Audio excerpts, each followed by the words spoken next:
Hey guys, I'm Dave. And I'm Len.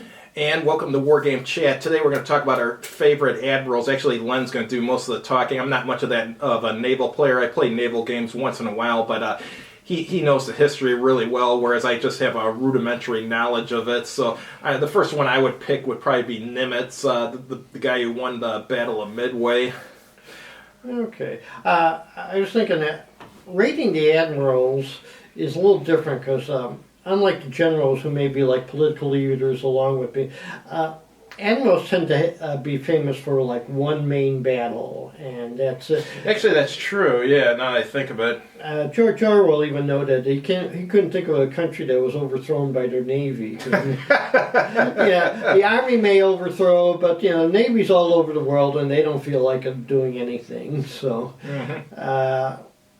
And also, one thing I noted, I was looking through some famous naval battles, and a lot of times we don't really know who commanded the fleets. It just, Oh, you're talking about some like those old Greek naval battles and stuff? Yeah, I was thinking some of the Byzantine battles. It's like, okay, it may say Constantinople, but who was the leader of the fleet? And, okay, the first admiral I want to bring up is Themistocles.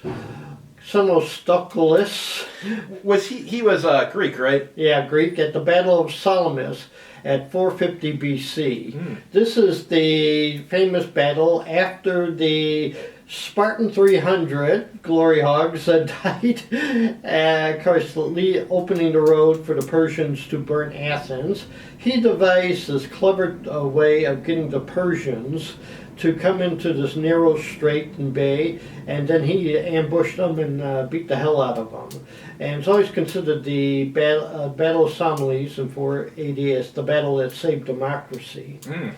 Herodotus wrote a lot about this, and he noted the one Persian leader, a woman named Artemisia, and he gave her like a big play. Of course, he's from her hometown, so it was a big shout out to the local hero. So it's like nowadays I've been reminding people that Raquel Welch was born in Chicago. Most people don't know that or care when I think about it. And let's see, a few others. In the 6th, John Hawkins was the one who commanded the Armada. That was what was noted for is they managed to note that. Was he British? British, yeah. The technology has changed, and they adapted the tactics. So the British were using gunnery at long distance, and just picking off ships, little instead of closing the board. Of course, that would be the first of many British naval victories. At the same time, the other side of the world, we have Lee Sun-shin of Korea, the legendary commander of the Korean forces against the Japanese, who fought 23 battles and had 23 victories. What time period did this take place? About 1519. Oh, interesting. I'm not even familiar with this at all. Maybe I should do a little reading on it. Sounds interesting. Yeah.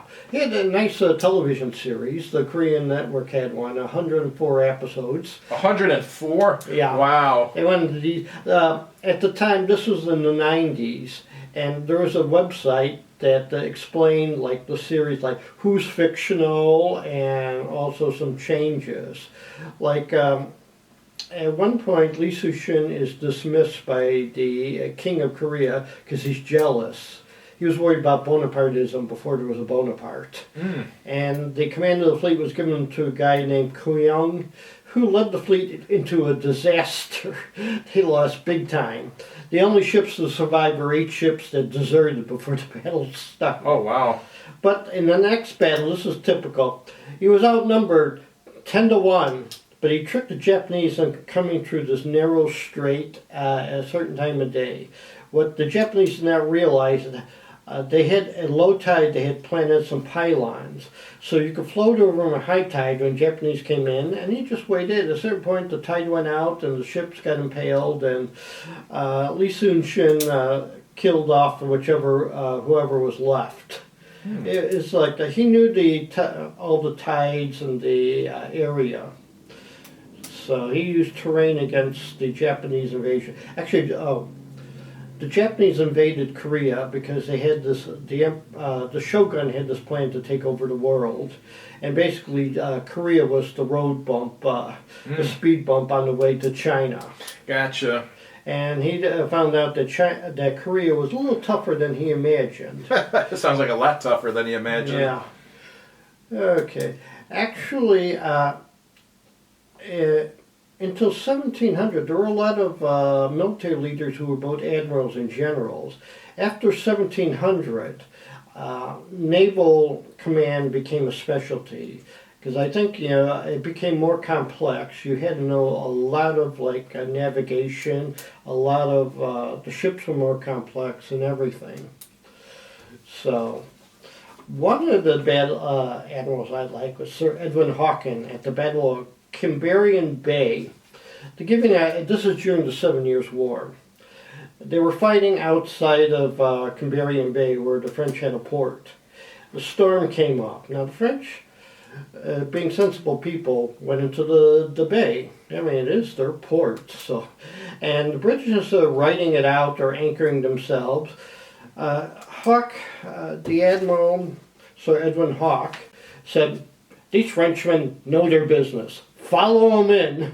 So they followed them into the bay and kept shooting them up inside the bay. The French lost a lot of ships. British lost a little more than they're used to. Parliament was upset. But the audacity is, his audacity would be something the Royal Navy would be famous for.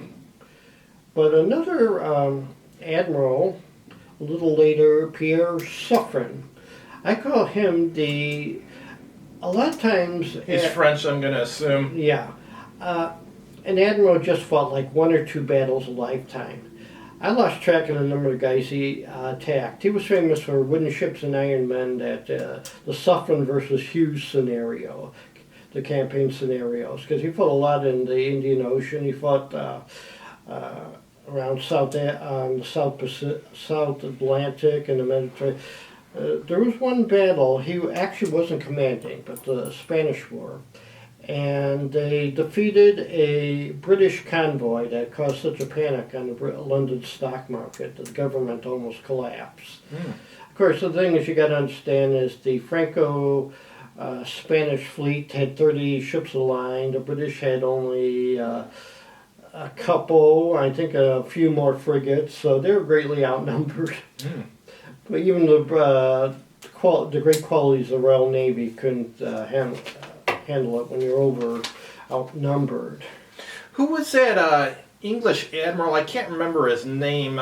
He was in this book I read called Leadership in War, and it was about like 7 military leaders. Can't remember what era he was from, but he was sounded like he was probably one of the most famous British admirals. I can't remember. Probably Nelson. Yeah, Nelson. Yeah. This is Horatio Nelson, not the guy down the Seaview. There are so many legends about the guy, and it's and of course he ends up perfectly being killed in his last battle, just like Li Sun Shin, who was killed in his last battle too. A lot of it is how much he cared about the sailors, which was unique for his time.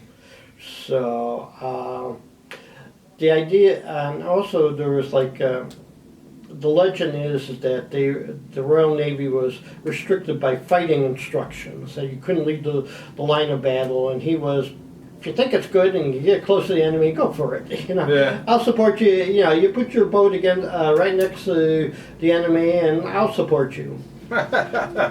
All right, who else you got? Okay. I was noticing that there were other, maybe not admirals, but noted naval leaders. Like the top U-boat, actually submarine captain in history, was a World War I German commander named Lothar von Arnulf de la Pierre. He sunk 195 ships. This is 455,000 tons, which is, in World War II, there was only about 3 or 4 U-boat captains that sank more than 100,000 tons.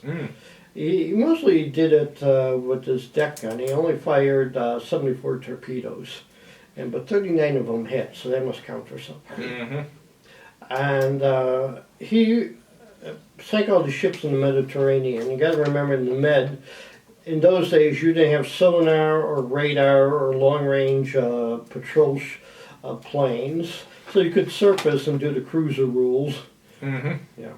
But on the other side of it, we must remember Frederick John Walker. In World War II, he sank 20 U-boats himself, and actually, I think his whatever flotilla Was he a destroyer captain or destroyer leader, Commodore. I often wondered, how do you tell that you destroyed a U-boat? I mean, I guess if you see like oil coming up or something. Oil and debris, and then also there's a lot of times the intelligence services are tapping into the radio, and they could find out that things like, something or another hasn't returned yet. Or, okay, gotcha. Something. And of course, we got to remember John Paul Jones. Coming up with great lines like, "Give me a fast ship because I'm going in harm's way." And of course, the classic battle of Flamborough Head, where the British captain asked very sensibly, "Are you going to strike? Your ship's in flames. It's beginning to sink."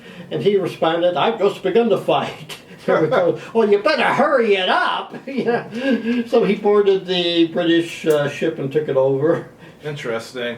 I was always disappointed that Robert Stack portrayed him in the movie, and it's like his great line was like, "Are you surrendering? I've just begun to fight." No, Charlton Heston would have roared, "I've just begun to fight." And John Wayne would have done it. Well, John Wayne, he wouldn't even be in trouble. Speaking of submarine commanders, two of them, I should note a few American ones. I always liked Sam Delaney, the destroyer killer. But he was also noted he picked up airmen who were on the water. He rescued a few. One of them, there was a noted one, where they risked going over a reef to pick up the pilot that was on his life raft, and then they were under small arms fire. They were that close, and then backed out. And unfortunately, he was lost at sea, along with Mush Morton. At the time when the torpedoes weren't exploding, he would go in. He was like one mission: recon the space, see how many ships are there. So he'd go in, torpedo a few ships, and then report, okay, 2 sunk, 4 left. That's our report. Of course, he had his famous line, destroyer gunning, Wahoo running. His sub was the USS Wahoo, because he got into a big gun duel with a destroyer. And I figured the smart thing was to shoot it out instead of going underwater and being depth charged. But after a while, it was like, yeah, they're getting the better side. And so, one last, it's harder with 20th century admirals, because they tend to be good technicians. They tend to be guys who know their job, and unlike Nelson, who has this notorious romance, they tend to be like level-headed guys. Okay, Beatty had a romance too, notorious romance. He was married to the daughter of Marshall Fields. Every Chicagoan knows the store Marshall Fields. It was the Macy's of Chicago, and now it's run by Macy's. But, one thing, since we're going to get controversial, Jack Fletcher. Samuel Eliot Morrison, they didn't get along, and of course he didn't Jack Fletcher, give me some background on him. I forget who he is. Okay, he was a carrier admiral. He was in 3 carrier battles. Oh, okay. Unfortunately, 2 of them, his ship sank. And we used to laugh because it seemed like he's constantly refueling. But if you played any Avalanche press games, you're constantly worried about your fuel state, whether it's coal or oil. So you started saying nice things about Jack Fletcher, and I think he should be noted as the man who destroyed the Japanese Naval Air Force. Because in his 3 battles, his fleet shot down a lot of Japanese aircraft. And it should be noted that he was really the commander of American forces at the Battle of Midway. He was actually the senior commander, but the thing is that they had 2 task forces that really operated independently. And Spruce commanded the task force with the Enterprise and the Hornet. And they tend to, the Yorktown attacked independently from the Hornet and the Enterprise. So, Interesting. yeah. All right, anyone else? Well, I don't know if Jack Sparrow counts either. He's fictional. Or Blackjack Aubrey. Yeah, it's about time for a sequel to Master and Commander. That was a good film. Yeah, that was good.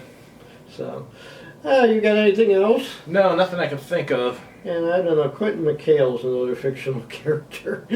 So, all right. All right, thanks for watching, guys.